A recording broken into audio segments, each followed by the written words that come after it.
Hey guys, Carlos Parry here. So today we're filming my part 3 video of how to drone fish. If you haven't seen part 1, part 2 video, please watch that first before you watch this video. But anyway, what we're going to do right now is I have my Penn Senator. We're going to add line on there right now. What we're going to do first is add mono. Now I would add straight braid to this reel, but I don't want it to slip. So what I'm going to do to prevent that is add a little bit of mono. And then I'm gonna add braid, and then I'm gonna add mono on top of that braid. What the knot that I'm gonna start off with is an arbor knot, and it's very simple, very easy knot to do. And then I'm gonna do probably a couple rows of 20-pound tests to start off, and then like I said, I'm gonna add the braid, then I'm gonna add mono. So here we go right now. So guys, I just got done putting the 20-pound tests on the Penn Senator. Now I'll put the 20-pound test on the Senator first before I put the braid on there, because I don't think this reel is capable of holding straight braid. Usually if a reel is capable of holding straight braid, there'll be a rubber piece around the spool, which this Penn Senator does not. So if there's no rubber piece around the spool and you want to put braid on your reel, you should put mono first so it doesn't slip, and then put braid, which is what I'm doing now. And also the knot that I'm using to attach the mono to the braid is the FG knot. So now let's add the braid. Hey guys, so we just got done putting the braided line on there.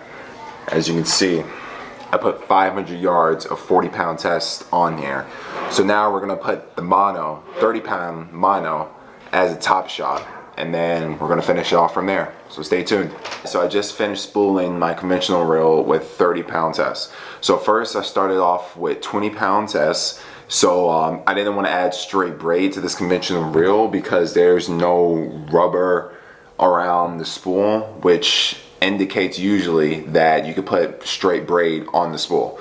So since I didn't see that on this Penn Senator, I added mono first. I added 20-pound tests.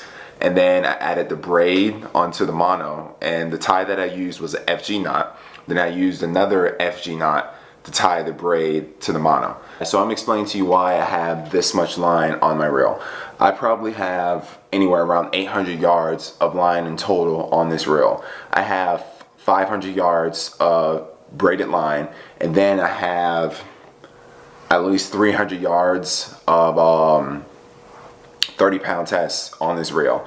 The reason I have this much line on this reel is because I'm planning on flying my drone 300, 400 yards off the beach. And if I fly my line 400 yards off the beach, that leaves me with only 400 yards of line left to play any type of fish that I may catch, you know, which is a good amount. You know, I don't want to have only 100 yards of line if I fight a big fish, because most likely you will get spooled. The reason I bought this drone is so I can fly it really far, you know. Even if I want to fly at 500 yards off, I still have 300 yards of room just to fight the fish, which is why I have so much line on my reel. The reason I put a mono top shot is because most likely I will have to change the mono before I change the braid. And I want that, you know, because the mono is going to be hitting salt water more than the braid, and the braid will most likely only hit salt water if I catch big fish.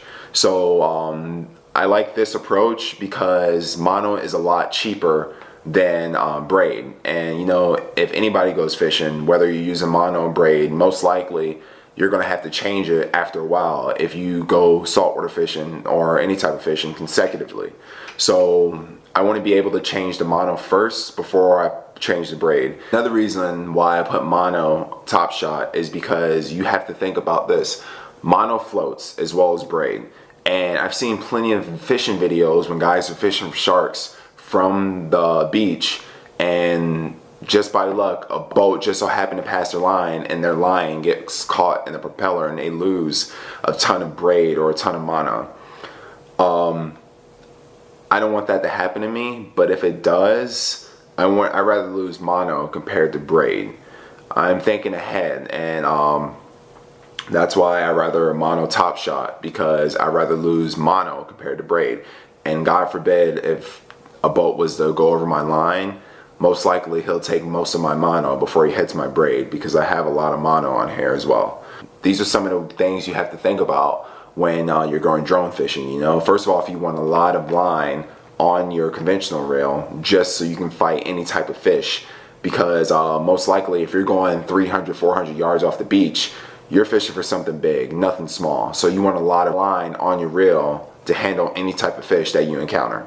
And also to save money, put a mono top shot and then braid on the bottom, because you're going to change your mono more than your braid, and your braid will last longer. Now guys, I'm going to go over the different rigs that I'm going to use when I'm drone fishing. So one of the rigs that I'm going to be using while I'm out there drone fishing, this rig I'm going to use specifically for dead bait. So I'm going to use this 3-way swivel and attached to a 6-ounce pyramid weight. And the mono that I have connected to it is, this is going to be 50 pounds S. And then I'm using toothproof wire. And this is 86 pounds.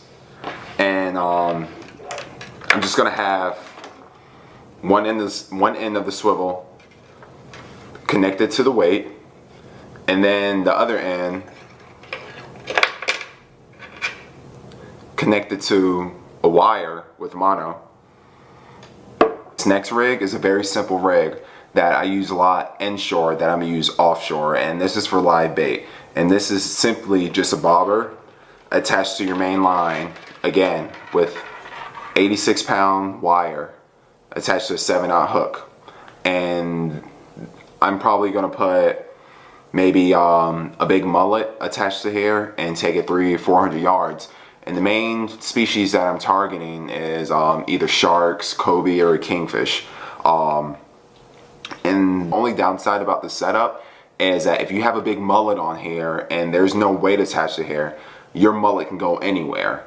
It can go from side to side, and this might be annoying because swimmers might run into your line if your bait is constantly moving, you know. So if you're using this setup, I suggest you hold your rod and walk with your bait. It's kind of like walking the dog. So if your bait goes left, you go left. If your bait goes right, you go right. Because if you don't, your line can potentially be yards left, and you might have swimmers that run into it, you know. So you always want your line in front of you. So if you're using this setup and you're using a big live bait, make sure you follow your bait wherever it goes. Okay guys, for this last setup, I'm gonna use this setup for live bait too, but this setup consists of a weight with live bait. So for this, I'm gonna use another 6-ounce pyramid weight, and I'm gonna attach this weight to the main line. And now I'm going to use a ball bearing swivel with a coast lock snap. And this is what it looks like. So what I'm going to do is attach the main line to the swivel with the wire and the hook. And then this is very simple mechanism. You attach this part right here, and then you just clip it onto the main line, just like so. Here's the main line right here. You put it through there, and then you clip it. And the whole reason you clip that right there is so if you have live bait, your bait can move up and down the line like so. So when your line is attached to the weight and is like this, that clip goes up and down and slides down with your line. So if you have a live bait, that means your bait can travel at a greater distance, and it can go up to the surface, or it can go back down to the bottom where your weight is. And I kind of like this setup better compared to having to float on your line, because you have a weight on your line, and if you have a weight on your line's not going to move. Only thing, it's going to stay right in front of you if you cast straight ahead. So you don't have to worry about your bait going too far to the left and too far to the right. You can just put your rod in the rod holder and just leave it right there, because all your bait is doing is traveling wherever your line is. So it's going to go either up or it's going to go down, and your bait's just going to be traveling just like that. And I felt like this way your bait can stay right in front of you if you have your rod right in front of you. So I think I use this setup more for live bait because it's pretty simple and it's very easy, and you don't have to worry about your line getting in the way of any swimmers or anything like that. Guys, that's it. Thanks for watching. If you have any questions about any of the setups or any of the rigs I'm using, just please comment on this video. Don't forget to like, comment, and subscribe. And thanks for watching. And the next video I'm gonna post is of me fishing. I'm gonna try to go fishing soon, so stay tuned to that, and hopefully we can get on some fish. And then fish on.